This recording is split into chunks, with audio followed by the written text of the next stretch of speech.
Our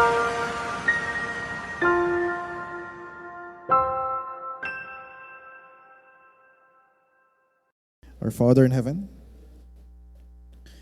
thank you for giving us the gift of the Lord's Day, na we can rest sa pakikinig ng iyong salita. Salamat na meron kaming panibagong pagkakataon para pakinggan ang mabuting balita ni Kristo. Dalayan ko, O Diyos, na ito po ang mabuting balita na panghawakan ng bawat isa sa amin. Dalayan ko, O Diyos, na huwag dumating sa punto ng buhay namin bilang mga Kristiyano na kami ay nagsasawa na ito ay pakinggan, na ito ay nagiging boring sa amin. Praying, Father, na as we listen to your word, ay patuloy kami na mamangha. Patuloy na ito ang bumago sa buhay namin. Patuloy na ito ang bumago sa relasyon namin sa iyo at relasyon namin sa bawat isa. This is our prayer. In Jesus' name, amen. Happy Lord's Day. So, yung Ephesians 2, 1-10 ay tatlong Sunday na po natin na naririnig. And so, ito na po yung pangatlong bahagi ng pag-aaral po natin dito. And so, we'll focus on verses 8-10. So last week, pinag-usapan po natin yung verses 4-7. And binanggit ko po na yung storya ng pagliligtas ng Diyos na nakasulat sa Biblia from Genesis to Revelation ay the story of God. So ibig sabihin, hindi tayo ang bida. So ang Diyos ang bida sa kwento nito. So kaya the story of God. Yung tawag po natin kapag kinakwento po natin yung storya na yun, yung summary ng story of the Scripture, sa mga tao na mga mahal natin sa buhay na gusto nating maranasan din nila yung pagliligtas ng Diyos.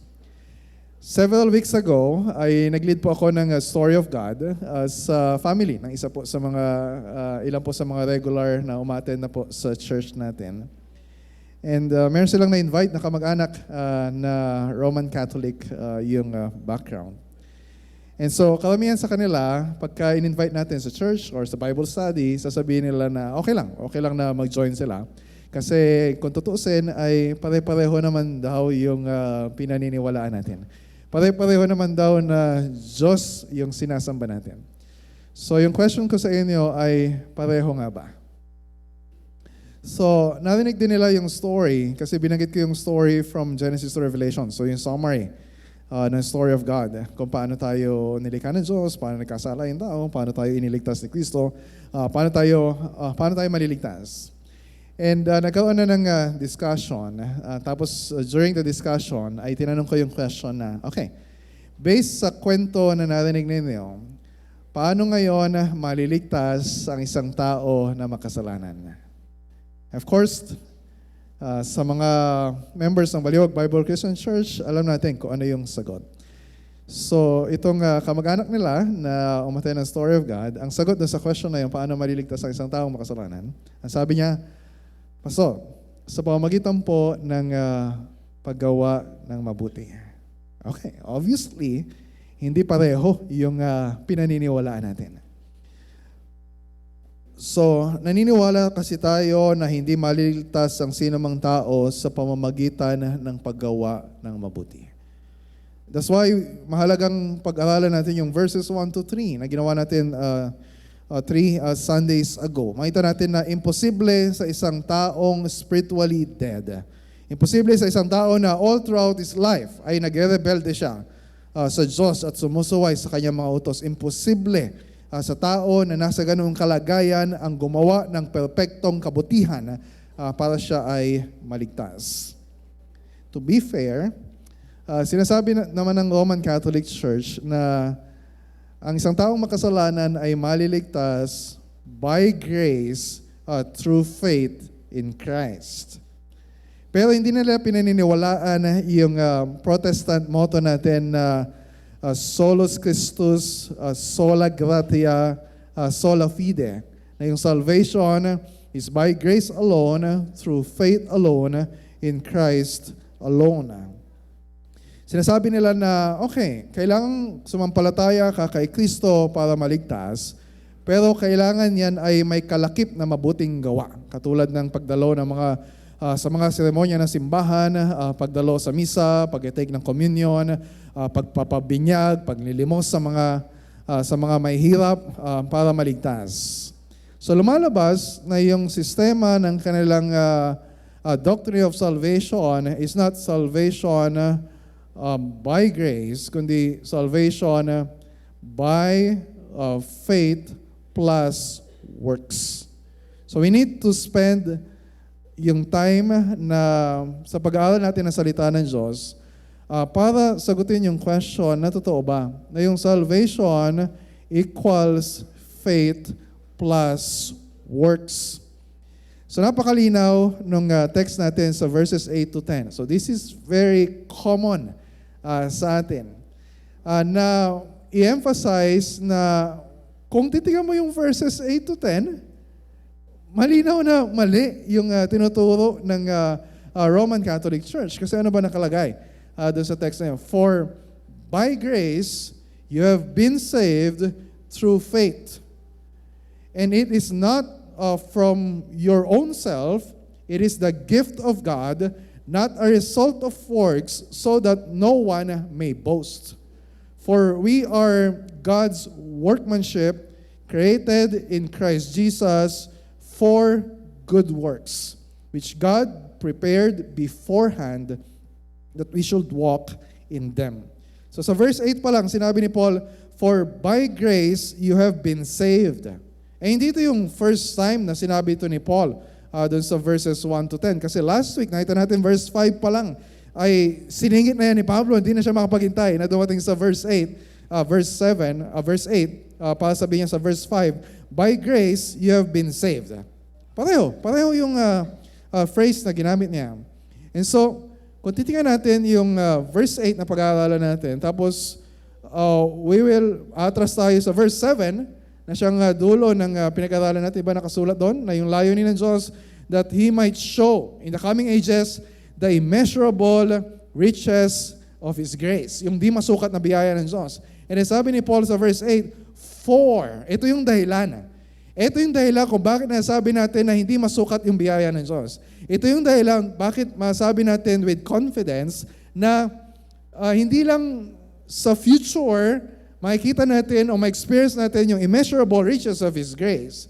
Sinasabi ni Paul, for by grace you have been saved. Ngayon pa lang, naranasan na natin. Ngayon pa lang, mararanasan na natin kung anong ibig sabihin ng biyaya ng Diyos. And so, kung atras tayo sa verses 1 to 3, makita natin na ito yung dahilan ng kung bakit kailangan natin ng kaligtasan sa biyaya ng Diyos. Kasi tayo ay patay spiritually, dahil tayo ay aktibo na naghihimagsik laban sa Diyos. Dahil ang kahantungan natin ay yung poot, yung parusa ng Diyos, kung tayo ay mananatili sa kalagayan natin ng mga makasalanan. And then sa verses 4 to 7, pinaliwanag ni Pablo kung ano yung ginawa ng Diyos para iligtas tayo. Na dahil sa awa ng Diyos, dahil sa pag-ibig ng Diyos, dahil sa kapangyarihan ng Diyos, dahil sa kabaitan ng Diyos, dahil sa biyaya ng Diyos, kaya tayo ay naligtas. Sinango tayo ng Diyos mula dun sa masaklap nating kalagayan bilang mga alipin ng kasalanan. Mula dun sa buhay natin o sa buhay natin apart from Christ na hindi talaga buhay but we're spiritually dead. Hinango tayo ng Diyos mula sa kalagayan na yon. Binigyan tayo ng katiyakan ng Diyos na hindi na tayo magbabayad ng kasalanan natin. We will no longer suffer the wrath of God dahil sa ginawa ni Kristo. Dahil si Kristo ay namatay, muling nabuhay, umakyat sa langit, at ngayon ay nasa kanan ng kamay ng Diyos. So ibig sabihin, kapag tayo ay nakipag-isa kay Kristo, through faith in Him, tayo rin ay namatay na sa ating mga kasalanan, tayo ay muling nabuhay, tayo ay nasa langit na. Our future is secure forever because of Christ. And so, para mas maging malinaw, ano ba yung connection? We're talking about salvation. We're talking about grace. We're talking about faith. We're talking about works. So ano yung kaugnayan ng apat na yon? Salvation, grace, faith, and works. So, titingnan po natin sa verses 8 to 10. Isa-isa yan. So una, sa verse 8, at least yung first half ng verse 8, ang sabi ni Paul, "For by grace you have been saved through faith." Tatlo na agad yung makita natin. Grace, salvation, and then faith. And so, paano natin sasagutin yung tanong na ito? Paano tayo naligtas? O paano maliligtas yung isang tao? How will you explain that sa mga kamag-anak ninyo na non-Christians? When you stand in front sa church natin, tapos magbibigay kayong testimony, paano kayo naligtas? Anong sasabihin ninyo? Ano yung sagot dito sa verse 8? So, nasa outline din po ninyo. Paano tayo naligtas? Ang sagot, naligtas tayo dahil sa biyaya ng Diyos sa pamamagitan ng pananampalataya kay Kristo. By grace, you have been saved. So, ang salitang saved o iniligtas ay nangangahulugan na to rescue from danger.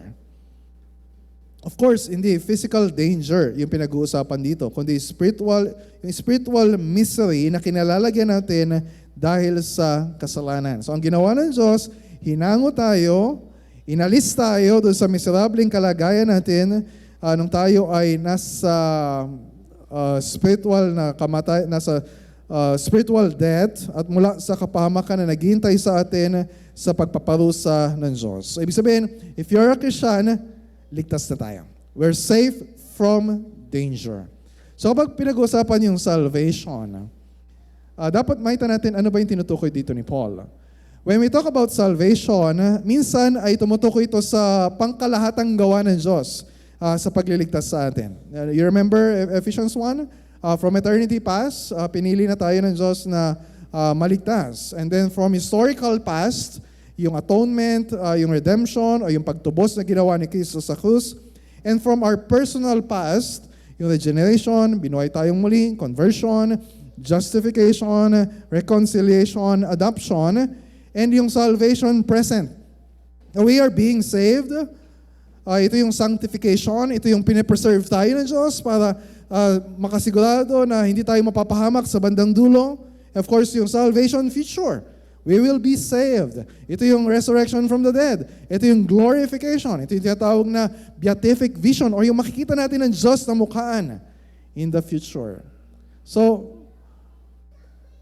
minsan, kapag ginagamit yung word na save, ang tinutukoy nito ay yung pangkalahatan na gawa ng Diyos from eternity past, historical past, yung personal past, yung present, hanggang sa future. Pero dito sa text natin, ano yung nakalagay na salita? For by grace, you have been saved. So ano yung tense ng verb na ginamit dito ni Paul? Konting English grammar muna tayo. Okay, kapag nakita natin yung word na saved, of course sa English, ano lang yan? Past, present, future. Pero dito, makita natin yung past tense. Pero sa actual na grammar ng Greek, medyo iba sa English, meron tinatawag na, I think meron din sa English nito, yung perfect tense. Past tense din siya, pero nangangahulugan na ito yung nangyari sa atin in the past, pero nagpapatuloy in the present yung resulta nito sa buhay natin. So hindi lang siya past event. Ito ay present reality sa atin. So ibig sabihin, the moment we put our faith in Christ, tayo ay naligtas na. Tayo ay pinawalang sala na ng Diyos. Pinatawad na yung kasalanan natin. Itinuring na tayo na matuwid sa harap ng Diyos. Tayo ay itinuring na ng mga anak ng Diyos. So lahat yun ay nangyari in the past. Kung naging Christian tayo. When we say perfect tense, ibig sabihin, yung reality na yon ay nagpapatuloy hanggang ngayon. Ibig sabihin, kung naligtas ka, you were saved, hindi darating sa point ng Christian life natin na tayo ay magiging unsaved o mawawala yung katayuan o kalagayan natin bilang mga iniligtas ng Diyos. Kaya nakalagay sa Romans chapter 8 verse 1, there is therefore now no condemnation for those who are in Christ Jesus. So paano nangyari yun? Paano tayo naligtas? Anong sabi dito? By grace, you have been saved. So kapag sinabing grace, ibig sabihin, ito yung kabutihan ng Diyos na ibinigay niya sa mga hindi karapat-dapat tumanggap nito. Ano ba yung nararapat nating tanggapin? Ano sabi sa Romans chapter 6 verse 23? For the wages of sin is death. Pero sa halip na yon ang ibigay sa atin ng Diyos, ano yung ibinigay sa atin ng Diyos? Ano sabi sa second half ng Romans 6:23? But the free gift of God is eternal life in Christ Jesus our Lord. Wala ni isa man sa atin ang karapat-dapat tumanggap ng kaligtasan galing sa Diyos. Wala ni isa man sa atin ang karapat-dapat tumanggap ng buhay na walang hanggan. Bawat isa sa atin, without exception, ay nararapat lang na itapon ng Diyos sa kanyang parusa sa impyerno. So ano yung basis ng Diyos sa pagliligtas sa atin? He is holy, He is righteous, and just. Dapat lang na yun yung gawin niya sa atin. To be fair, yun yung nararapat para sa atin. Pero yung wrath of God, yung justice ni God, were satisfied nung inako ni Kristo yung parusa na nararapat para sa atin nung siya ay namatay sa krus. That's grace. Hindi tayo pinagbayad ng Diyos. Kundi ang binigay niya sa atin ay buhay na walang hanggan. So paano natin natanggap yon? Ano sabi dito sa verse 8? For by grace you have been saved through good works. Yung ba sinabi doon? Hindi. Through faith and good works. Yung ba yung sinabi doon? Hindi. Through faith. Sa pamamagitan ng pananampalataya. And so, ito ay kontra sa paniniwala ng Roman Catholic Church. Yes, they believe salvation by grace. Pero yung grace na yon ay yung tinatawag nila na infused grace. O yung grasya ng Diyos na dumadaloy sa buhay natin sa pamamagitan ng mga sacraments tulad ng binyag, tulad ng misa, o tulad ng pagtanggap ng komunyon. So meron silang concept, meron silang doctrinal concept, yung kanilang sacramental theology or sacramentalism na pinaniniwalaan nila yung tinatawag sa Latin na ex opere operato. Okay, ano ibig sabihin nun? Alam naman natin yung opera, kung ano ibig sabihin. So, sa English, ang ibig sabihin nun ay by the work worked. So, ibig sabihin, sa Tagalogin na natin, ay ibig sabihin, kapag ginagawa mo yung mga bagay na yon, halimbawa, dadalo ka sa misa, o tatanggap ka ng osya, o kaya makakarinig ka ng sermon ng pare, kahit di mo naiintindihan, kahit nga Latin, yung sinasabi nila, o kaya kahit nandun ka lang sa labas ng simbahan, basta narinig mo yon, na yung biyaya ng Diyos, basta properly administered daw yung mga seremonya na yon, just by receiving that, kahit ano yung response mo, kahit di mo naintindihan, kahit hindi positive yung pananampalataya sa heart mo, ay you will receive yung grace na yon. So, like sa binyag, di ba? Yung mga bata, tinuturing nila na born again o na-regenerate kapag sila ay nabinyagan. We also believe sa means of grace ng Panginoon. We call yung baptism, yung Lord's Supper, listening to the Word of God. Yung ginagawa natin every Lord's Day ay means of grace ng Panginoon. Pero hindi natin sinasabi na automatic na basta nandiyan ka. Just show up. Kahit nagpapanggap ka, nakikinig ka ng sermon ngayon, ay you will receive yung grace of salvation. We're not saying that. Merong kailangan na necessary response of faith sa bawat isa sa atin para dumalo yung biyaya ng Diyos. So ito yung faith o yung pananampalataya. Ito yung gagawin o ginawa na, hindi ito yung ginawa o gagawin ng Diyos para sa tao. Tayo ang sumampalataya, hindi ang Diyos ang sumampalataya para sa atin. So tayo yun. Pero hindi ibig sabihin na itong ginawa natin, yung faith, ay yung ambag natin sa grasya ng kaligtasan. Rather, yung faith ay instrumento, hindi siya source or basis ng salvation natin. Hindi natin pwedeng sabihin na, by grace, you have been saved through faith. Naligtas ako dahil sa pananampalataya ko. Our faith is not our Savior. Christ is our Savior. Naligtas tayo because of the object of our faith, and that's Christ. So yung pananampalataya ay instrumental o means para matanggap natin yung grace of salvation. Isipin niyo yung tubo na nakakabit sa isang water tank. Na yung tubig dun sa water tank na yon ay hindi makakarating dun sa recipient kapag walang tubo. And yun yung tubo ng pananampalataya na nag-uugnay sa atin kay Kristo as the source of living water, as the source of salvation. So maliwanag sa Ephesians 1:13, sa pamamagitan ni Kristo, kayo rin na nakarinig ng salita ng katotohanan na magandang balita na nagdudulot ng kaligtasan at sumampalataya sa Kanya. So narinig natin yung gospel. So yung question sa atin, pinaniniwalaan mo bang totoo? Na ito yung totoong mabuting balita ng kaligtasan. And sasabihin niyo, yes, I believe. Pero yes, maganda na naniniwala tayo na that's the good news of salvation. Pero hindi pa yon ang pananampalataya. It's not just intellectual belief.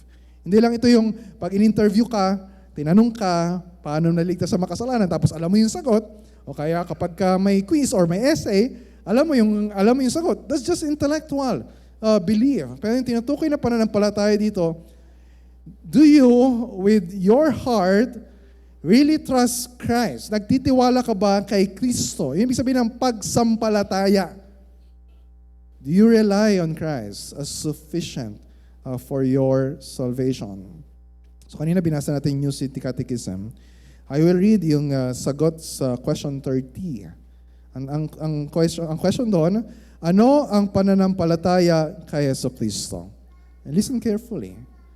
And ask yourself, evaluate niyo yung sarili ninyo. Meron ba kayo talagang totoong pananampalataya kay Kristo? Sagot, ang pananampalataya kay Jesucristo ay ang pagkilala sa katotohanang inihayag ng Diyos sa Kanyang salita. Itong naririnig natin ngayon.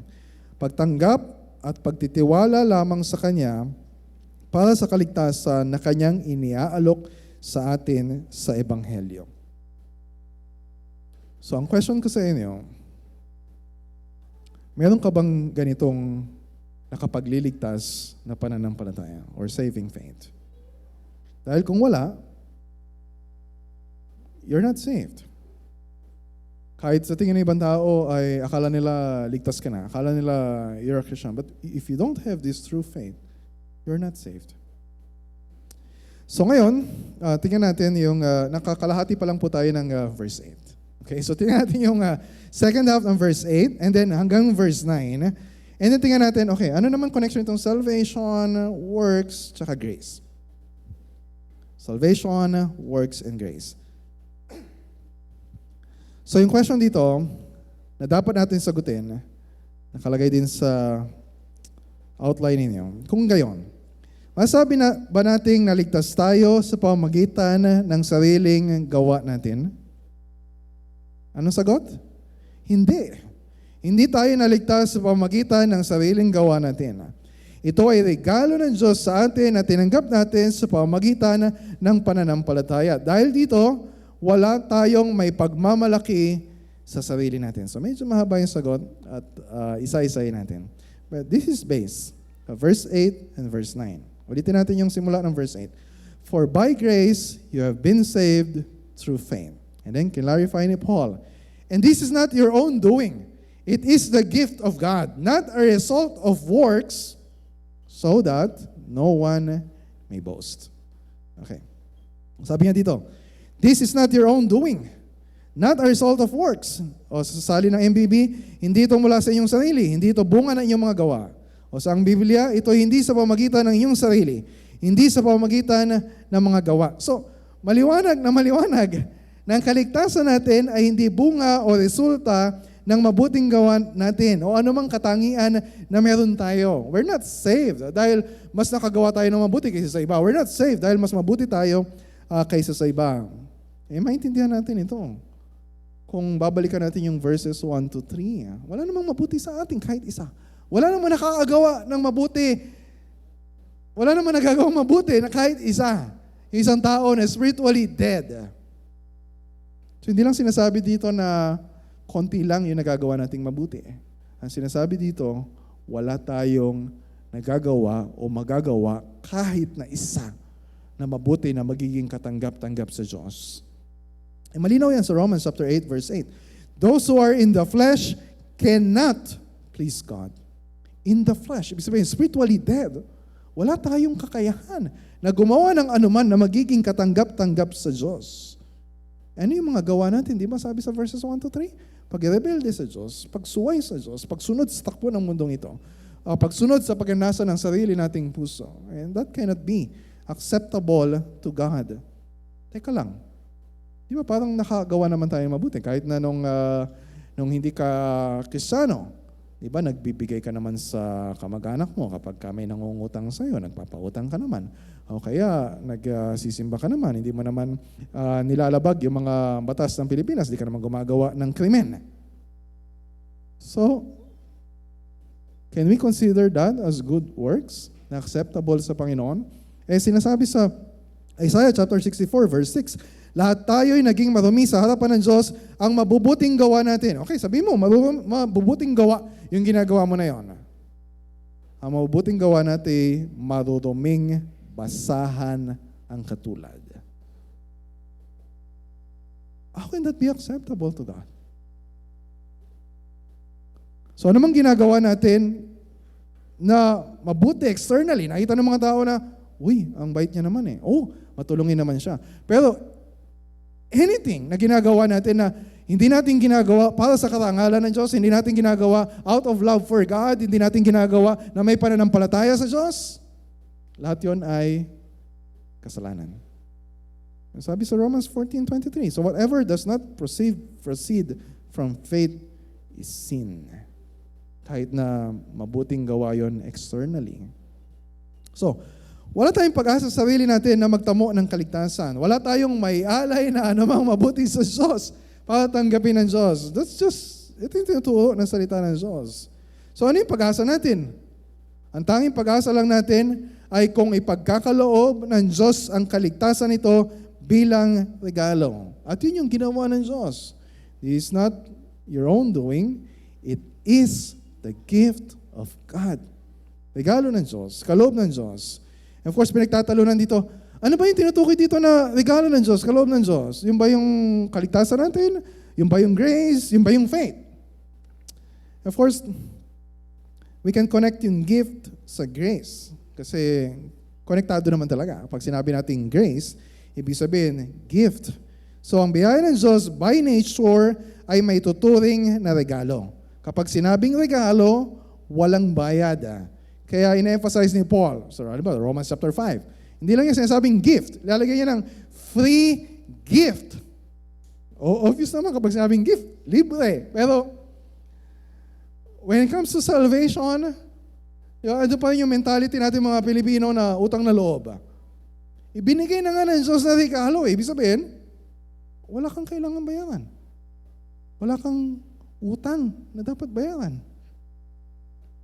Kapag binayaran natin, kapag sinabi natin, okay, matatanggap ko yung regalo ng Diyos, pero kailangan kong pagtrabahuan, kailangan magsimba palagi, kailangan malaki yung bibigay ko ng mga offerings, kailangan magpakabait ako, magpakatino ako. That's not a gift. Ang sabi doon sa Romans 4:4, ay binibigay sa taong gumagawa ay hindi tinuturing na kaloob, kundi kabayaran. Hindi regalo, kundi sweldo.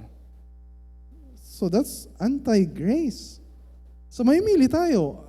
Anong gusto natin paraan? Ano ba talaga yung paraan ng kaligtasan? Salvation by grace o salvation by works? Hindi pwedeng pareho. Hindi pwedeng by grace plus works. Diba? Kaya sabi ni Paul sa Romans 11 verse 6, for if it is by grace, it is no longer on the basis of works. Otherwise, grace will no longer be grace. So kapag grace, free gift.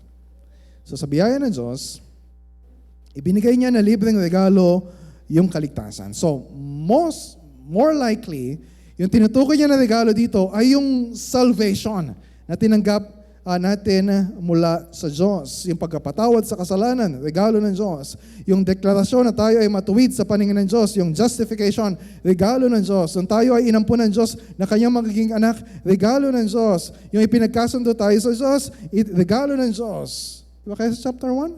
Spiritual blessings. Blessings, pagkapala, regalo na galing sa Diyos. How about our faith? Sabihin ba? Kasi yun yung nakadugtong eh. By grace, you have been saved through faith. This is not your own doing. It is the gift of God. Of course, sabihin ba, di yung faith natin ay regalo din na galing sa Diyos.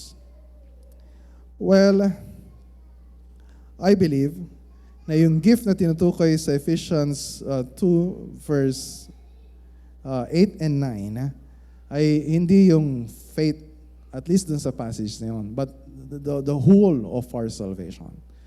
But, I still believe na yung pananampalataya natin ay regalo ng Diyos. When you look at yung kabuuan ng salvation natin, kapag makita natin yung kalagayan ng tao, isipin ninyo, kung hindi tayo bibigyan ng Diyos ng kakayahan na sumampalataya sa Kanya, how can someone na buong buhay niya ay nakasarado yung kamay niya at iwinawagayway niya yung kanyang kamay in rebellion against God, suddenly, bubuksan yung kamay na yun at tatanggapin yung regalo ng Diyos?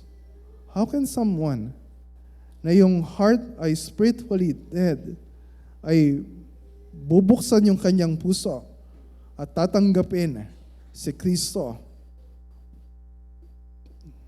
sa pananampalataya sa Kanya? So I still believe faith is a gift from God, although hindi yun yung tinutukoy sa passage natin. Tulad na nangyari kay Lydia sa Acts 16:14. Diba? The Lord opened the heart of Lydia para yung sinasabi ni Paul na ebanghelyo ay tanggapin niya, paniwalaan niya. At yun yung ginawa ng Diyos na ipagkaloob sa atin ang pananampalataya bilang isang regalo. Philippians 1:29. Ito yung malinaw, sinasabi. Sabi dito, sapagkat sa inyo'y pinagkaloob alang-alang kay Kristo, hindi lamang ang manampalataya sa Kanya, kundi ang magtiis din naman alang-alang sa Kanya. Sinasabi ni Paul, yung suffering na na-experience niyo ngayon bilang mga Kristiyano ay gift from God. And sinasabi din niya kung paanong yung faith na meron tayo ay regalo na galing sa Diyos. Salvation is a gift from God. At yung faith na kinakailangan for us to receive that salvation is also a gift from God.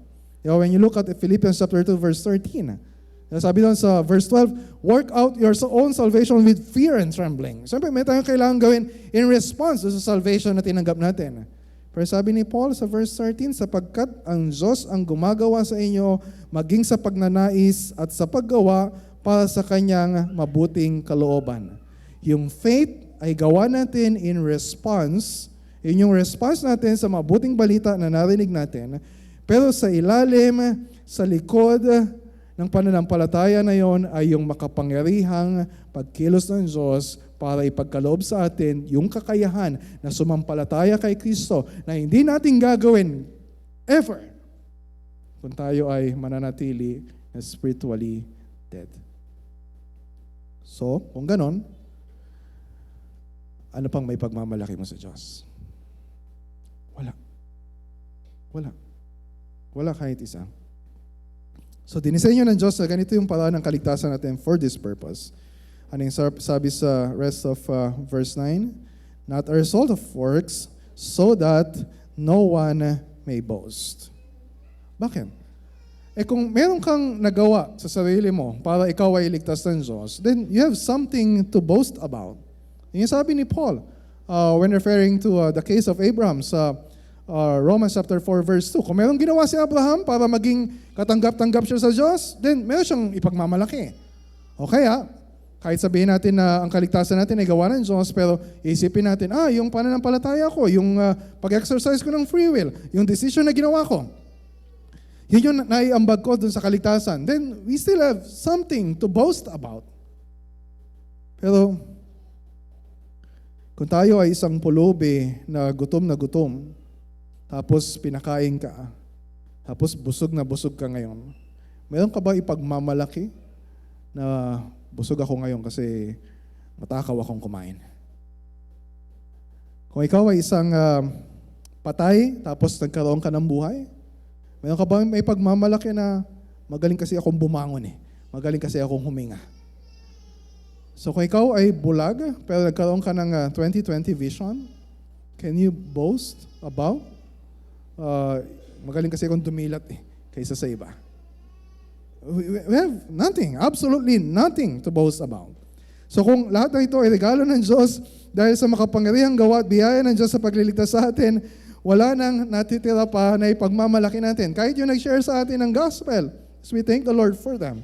Kahit yung church na ginagamit ng Diyos para tulungan tayo na lumalim sa pananampalataya. O kahit yung video sa YouTube na napanood niyo and you heard the gospel for the first time. You cannot boast about anyone na gumawa nun. Dahil lahat yun ay ginamit lamang na instrumento ng Diyos to bring you to faith in Christ. So wala tayong may pagmamalaki na kahit ano. Hindi dahil mas matalino tayo, hindi dahil mas malakas tayo, hindi dahil mas magaling tayo kaysa sa iba. So let all our boasting be a boasting in God. So ngayon, paano naman yung good works natin? Okay, sinasabi natin na hindi tayo maliligtas sa pamagitan ng paggawa ng mabuti. So sasabihin ng Roman Catholic Church na itong Protestant doctrine ng justification by faith alone ay dangerous doctrine. Bakit?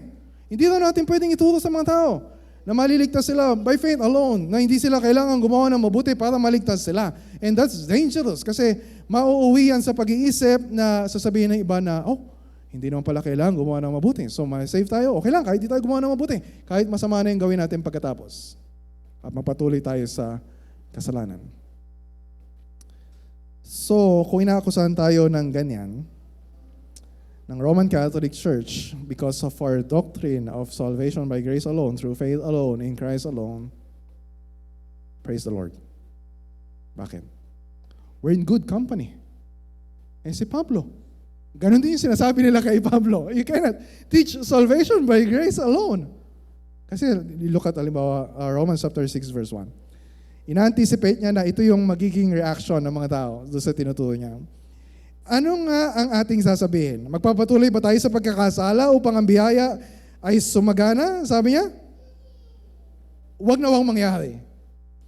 And then sabi niya sa verse 15, ano nga, magkakasala ba tayo dahil tayo wala sa ilalim ng kautusan, kundi nasa ilalim ng biyaya? Huwag na wang mangyari. So kaya mahalaga na pag-aaralan natin, hindi lang hanggang verse 9. Dapat titingnan din natin yung verse 10. Ito yung huli na titingnan natin. And hopefully, makita ninyo na yung sagot dun sa question, dun sa pangatlong bahagi po ng ating pag-aaral. Kung hindi naman pala tayo naligtas sa pamagitan ng mabuting gawa natin, kailangan pa ba natin gumawa ng mabuti? Dapat maging maingat tayo sa pagsagot. Hindi natin pwedeng sabihin, hindi na. Ang dapat na sagot ay, oo naman. Hindi tayo maliligtas sa pamamagitan ng paggawa ng mabuti, pero dapat pa rin tayong magpatuloy sa paggawa ng mabuti dahil binigyan tayo ng bagong buhay para mamuhay na katulad ni Kristo na nagpapatuloy sa paggawa ng mabuti. Look at verse 10. For we are God's workmanship. Ito yung dahilan. Ito yung dahilan sinasabi niya. Yes, we're not saved by good works. Pero wala tayong may pagmamalaki. Kahit na ngayon ay nakakagawa tayo ng mabuti dahil tayo ay mga nakay Kristo na. So, we don't have anything to boast about. Bakit? Ano sabi sa verse 10? For we are God's workmanship created in Christ Jesus for good works, which God prepared beforehand that we should walk in them. So, titignan natin dito yung ano yung kaugnayan ng kaligtasan sa mabuting gawa. So, doon sa unang bahagi nito sa verse 10, sinasabi ni Pablo na ang kaligtasang gawa ng Diyos para sa atin ay isang gawa ng paglikha ng Diyos. Yung ginagamit niyang image dito ay yung work of creation. So, kung paano nilikha ng Diyos ang lahat ng bagay, ibig sabihin, ang lahat-lahat din sa kaligtasan natin ay may tuturing na bagong paglikha o new creation of God. 2 Corinthians 5:17, for if anyone is in Christ, he is a new creation. So dito rin sa text natin nakalagay, for we are His workmanship, created in Christ Jesus. So yung workmanship sa Greek ay poiema, kung saan nanggaling yung salita natin na poema o tula. So sa paipag-isa natin kay Kristo, tayo ay mga bagong nilalang na gawa ng Diyos. Likha ng Diyos, obra maestra ng Diyos. Kapag ang Diyos ang gumawa, meron bang pangit sa ginawa ng Diyos? Huwag ninyong tingnan yung katabi ninyo. I'm not talking about yung itsura natin. Okay? Meron bang pangit sa ginawa ng Diyos? Look back sa Genesis chapter 1. Di ba? Nakita ng Diyos lahat ng kanyang ginawa and it was good. Pagkatapos ng likhain niya yung tao, it was very good. So kung ang Diyos ang gumawa is a new creation, yung pagliligtas sa atin ng Diyos, then it is a very good work na galing sa Diyos. So kung very good ang pagliligtas sa atin ng Diyos, posible ba na walang magbabago sa kalagayan natin sa buhay ngayong tayo ay na kay Kristo? Kung ikumpara sa kalagayan natin dati na we are outside of Christ, is it possible na dati tayo spiritually dead, ngayon spiritually alive, pero walang nakikitang pagbabago kahit ano sa buhay natin? That's not a good work.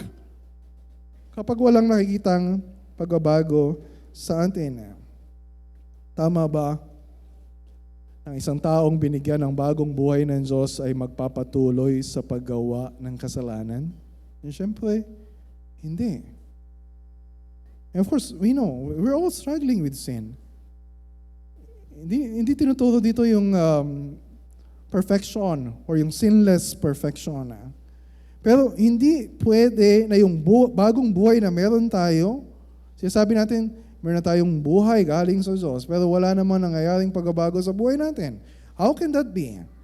So dahil kung walang nangyayaring pagbabago sa buhay natin, ibig sabihin, walang pagmamahal sa Diyos, walang pagsunod sa Diyos, tapos hanggang ngayon, na-enjoy mo pa rin yung mga ginagawa mong kasalanan, baka yun yung dahilan na baka ang dahilan nun ay wala ka pa talagang bagong buhay galing sa Diyos.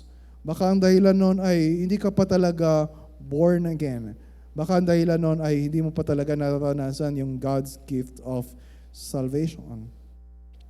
And so maliwanag sa verse 10 na ang kaligtasang gawa ng Diyos sa buhay natin ay magkakaroon ng bunga. Hindi pwedeng walang bunga. So ano yung bunga? Mabuting gawa.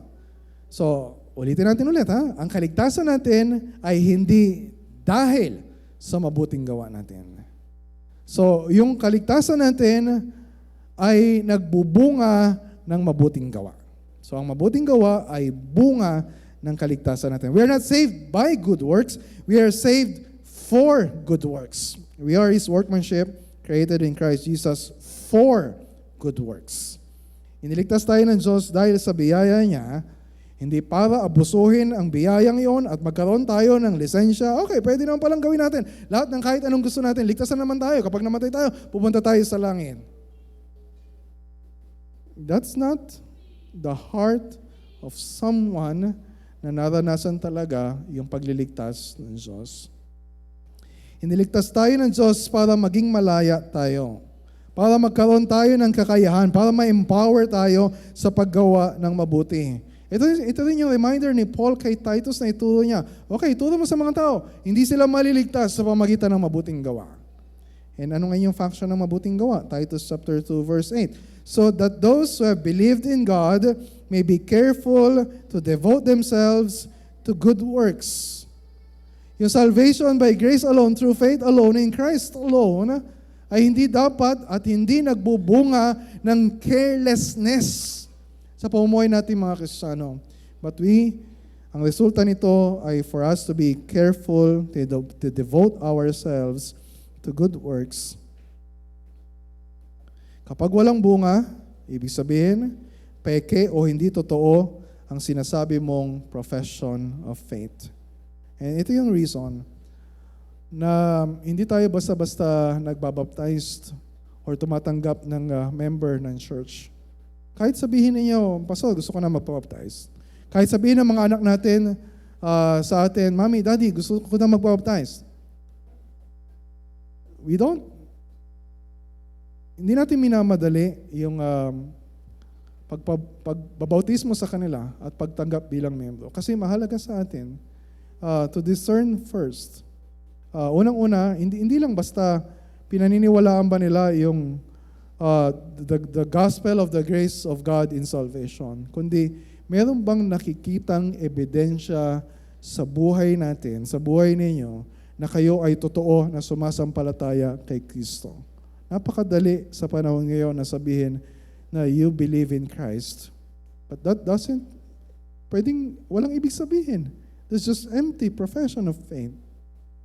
And we don't want that to happen. And kung tayo man ay na-affirm, karamihan sa atin na-affirm, na i-baptize, tinanggap na member ng church, pinapatunayan ng mga ng church na, ito nga, isang totoong Kristiyano, ito, totoong tagasunod ni Kristo.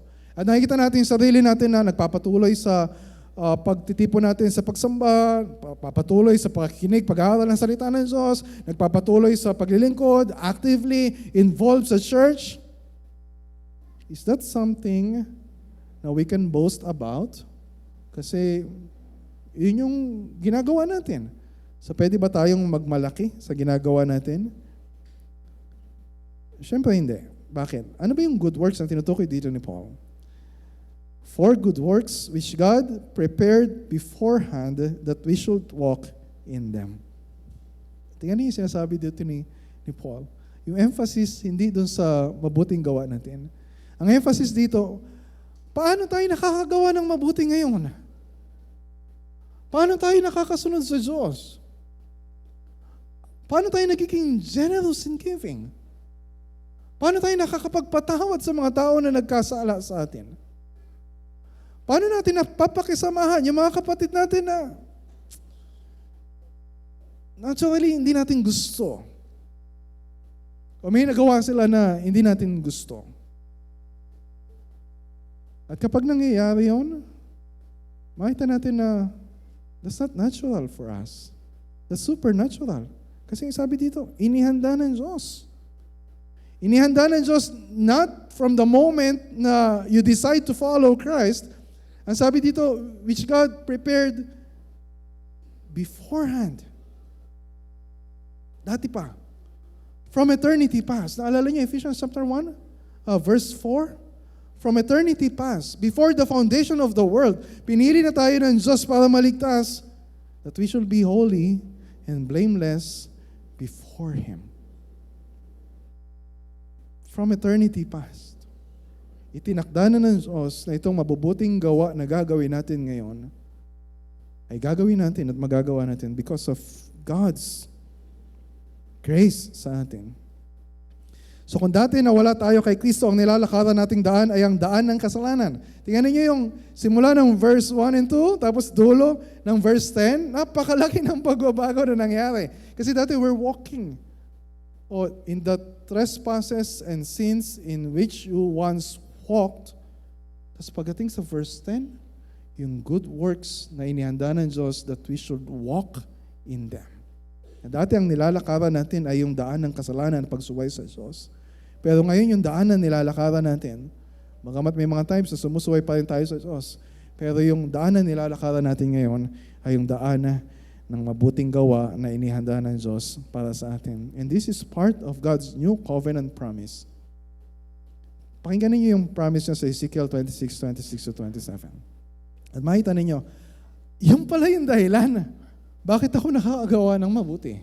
Yung pala yung dahilan bakit talikod ako sa kasalanan at nakakasunod sa utos ng Diyos.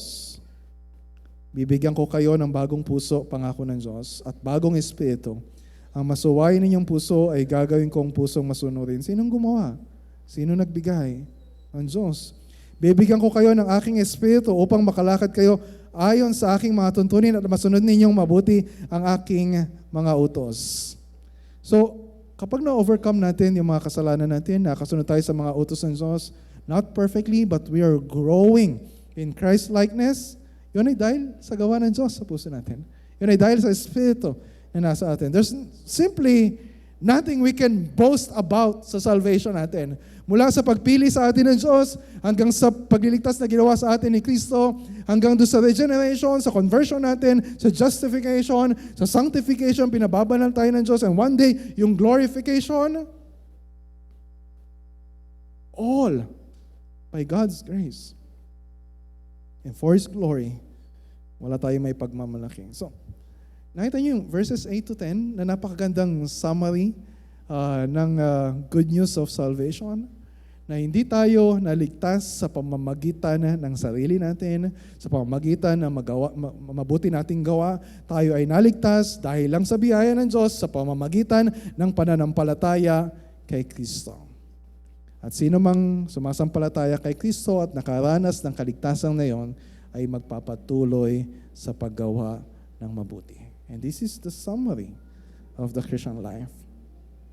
So, let me end by mentioning 3 diagnostic questions. Kung ito yung good news of salvation, hindi ba maganda na itanong natin sa sarili natin, number 1, ito bang gospel of the grace of God in salvation ang pinaniniwalaan mo?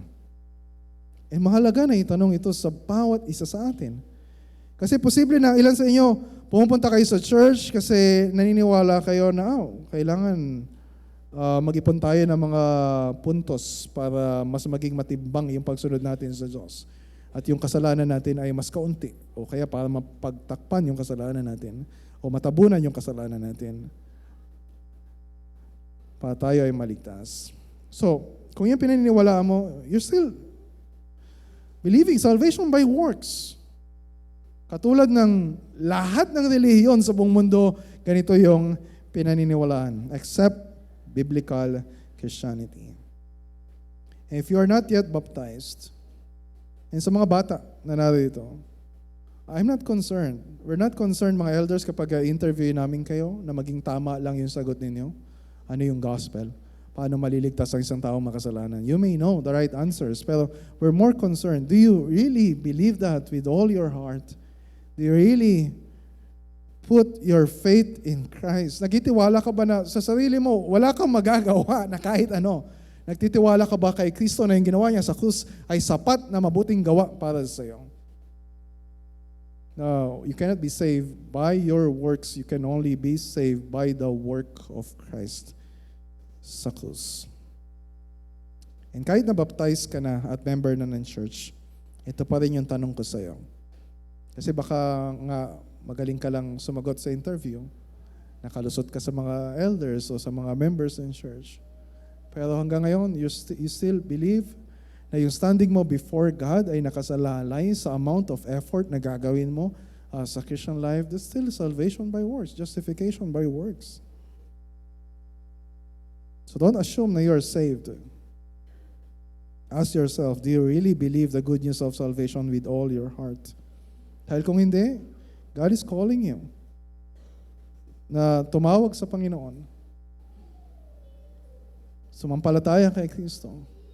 At sabihin kay Christ, Lord, save me. I cannot save myself. Save me. Kung tayo man ay sumasampalataya kay Kristo, kailangan tanong din natin yung second question. Ano yung second question? Sige, sabihin natin, ito yung pinaniniwala mo. You believe the gospel of the grace of God in salvation. Pero you ask yourself, ito bang gospel of the grace of God in salvation ang binabahagi mo sa iba? Sinasabi natin na, yes, ito yung paraan para tayo ay maligtas. Pero, why? Bakit hindi natin ito sinishare sa ibang tao? Marami tayong mga kamag-anak na hanggang ngayon naniniwala ng kaligtasan ay sa pamamagitan ng mabuting gawa. Yes, maniniwala sila kay Kristo, pero kailangan nila na lakipan yun ng mabuting gawa. Bakit di natin sasabihin sa kanila yung salvation by grace alone, through faith alone, in Christ alone? Okay, invite natin sila sa church, sasama sila. Kasi sasabihin nila, okay, sama ko sa iyo kasi pare-pareho naman yung paniniwala natin. Because of that fear to offend them, sabihin natin na, oo nga, pare-pareho lang. Or, do we love them enough? Naramdaman ba natin yung sapat na awa and compassion sa kanila kung sila ay mananatili doon sa pinaniniwalaan nila, ay tiyak na mapapahamak sila? While we have this message na makapagliligtas sa kanila, bakit natatakot tayo? Bakit nahihiyan tayo na ibukas yung bibig natin? O bigyan man lang sila ng pwede nilang basahin o dalhin sila sa church para marinig nila kung ano yung good news of salvation. O sa mga magulang, siguro sa mga anak, Ano yung mensahe na tinuturo natin sa mga bata? Narinig nila dito yung salvation by grace alone, through faith alone, in Christ alone. Pero sa bahay, ano yung narinig nila sa atin? Hoy, anak, magpakabait ka. Kapag di ka nagpakabait, hindi ka mapupunta sa langit.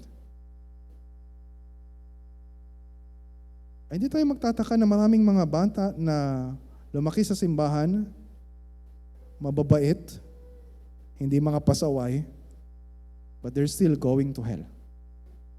Maraming mababait na bata ang mapupunta din sa impyerno because they're not putting their faith in Christ. Kahit yung mga mababait na bata ay patay din spiritually. Mababait sila na nagre-rebelde yung puso nila sa Diyos dahil nagtitiwala sila sa sarili nilang kabaitan para maligtas sila and they're not trusting God's way of salvation. So, we make sure we point them to Christ. Kapag naging pasaway sila, kapag nakagawa sila ng kasalanan, yung message natin sa kanila ay, umayos ka. Pag hindi. But we tell them, you need a Savior. You need Christ. Si Kristo lang yung makapagligtas sa'yo. And last, diagnostic question.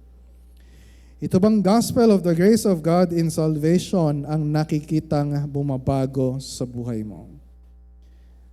Yung gospel na ito yung pinaniniwalaan natin. Ito yung gospel na kinakanta natin every Sunday. Ito yung gospel na lagi natin naririnig. Pero posible na ang ilan sa inyo, we're singing the gospel every Sunday, pero pagdating sa bahay, ito ba yung gospel na nakikita nila na nilalakaran natin? We're singing the grace of God. Pero are we demonstrating, are we reflecting the grace of God sa mga relasyon natin sa buhay? Sinasabi natin, we're singing the gospel, pero nagsisikap pa rin ba tayo na makuha yung pagmamahal, pagtanggap ng Diyos? Nakala natin, dahil sa dami ng ministry na ginagawa natin, that will make us more acceptable to God? And we're denying the gospel na we claim to believe. O sinasabi natin na we're saved by grace, pero ginagawa natin na excuse or justification. Okay lang, kahit gumagawa ko ng kasalanan ngayon. Okay lang, kahit addicted ako sa pornography ngayon. Okay lang, kahit unfaithful ako sa asawa ko ngayon. Basta I believe in Christ. I put my faith in Christ. How can we say that?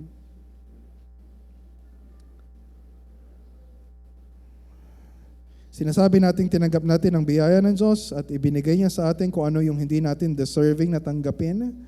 Pero is that the way we treat yung asawa natin? Do we treat them with grace? O mas gusto natin maghiganti? Mas gusto natin na ipamukha sa kanila para maranasan nila yung consequences ng kasalanan? Is this how we treat other people? Na pinapatawad ba natin sila, ginagawa ng mabuti o nananaig sa puso natin na gawin sa kanila yung tingin natin ay narapat para sa kanila? So mga kapatid, tinanggap natin ang biyaya ng pagliligtas ng Diyos sa atin. It is that same grace na ibibigay natin sa ibang tao. Ibibigay natin not because they deserve it. They don't deserve it.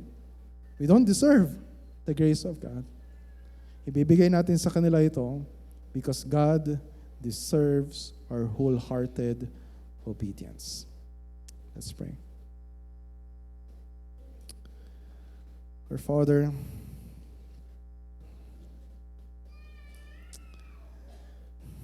dalayan ko, Panginoon, na bawat sa amin, paniwalaan namin sa isip, sa puso namin, na itong biyaya mo na nagligtas sa amin is the same grace na bumabago sa buhay namin. Praying, Father, for everyone and we're praying for our children, that they will truly embrace Christ as their Savior. Huwag mong hayaan na paniwalaan nila o sino man sa amin na ito, na we can be saved by our own religiosity or devotion or good works. Praying, Lord, for every one of us na mas lumalim sa pagkamangha sa biyaya mo.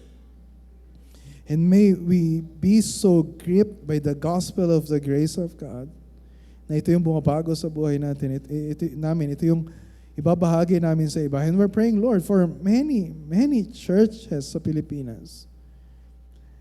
Praying for faithfulness in preaching this gospel. Praying, Lord, for sa mga kamag-anak namin, sa mga kababayan namin, na hanggang ngayon ay hindi po ito naririnig. Praying, Lord, na kami mga Kristiyano, and with all the many Christians, many churches sa bansang ito, sa mundong ito, ay magtulong-tulong para madala sa kanila ang mabuting balita ng kaligtasan ni Kristo.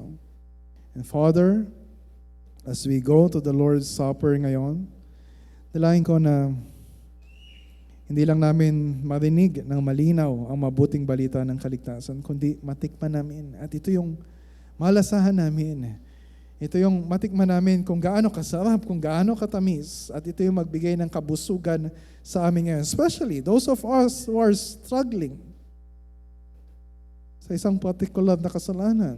Or those of us who are struggling to forgive yung mga tao na nagkasala sa amin. Praying, Lord, that this means of grace will so transform our hearts so that we will extend the same grace sa mga tao. Ano man yung nagawa nilang kasalanan sa amin, that same grace na ipinaranas mo sa amin, ibinigay mo sa amin, ipinatikim mo sa amin. Thank you, Father. This is our prayer. In Jesus' name, amen.